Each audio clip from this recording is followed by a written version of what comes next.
ছাত্ররা দেশের ভবিষ্যৎ, আমাদেরকে মাইরা তারা দেশের ভবিষ্যৎ বানাবে।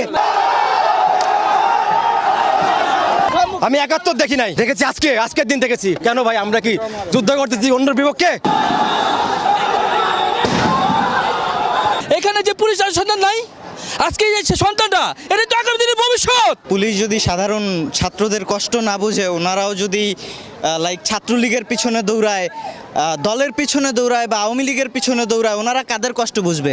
আমরা প্রথম স্টেশন এবং ব্রাগ এখানে মোড়ে আসছি, আসার পরে আমাদেরকে থামাইছে, ঠিক আছে, আমরা সুশৃঙ্খলভাবে শান্তিভাবে আমরা বলছি যে আমরা যা করে ইয়ে করছি, ঠিক আছে বলছি, কিন্তু ওরা গ্যাদারিং করে লোকাল ওর সাথে ইয়ে ছিল, ছাত্রলীগের ইয়ে সাথে ছিল, ওরা আমাদের পায়ে করে ইয়ে করতেছে। আমাদের কয়েকটা স্টুডেন্ট ছিল এখন অবস্থা আহত অবস্থা আছে, ব্রাগের ওটা আহত অবস্থা আছে। এই যে আমরা যে শিক্ষার্থীরা সুষ্ঠু আন্দোলন করছিলাম, এখন যে কিছু ছাত্রলীগের যে সন্ত্রাস আমাদের শিক্ষার্থীদের উপর হামলা করলো, এই জায়গায় পুলিশের কর্তব্য ছিল যে ছাত্র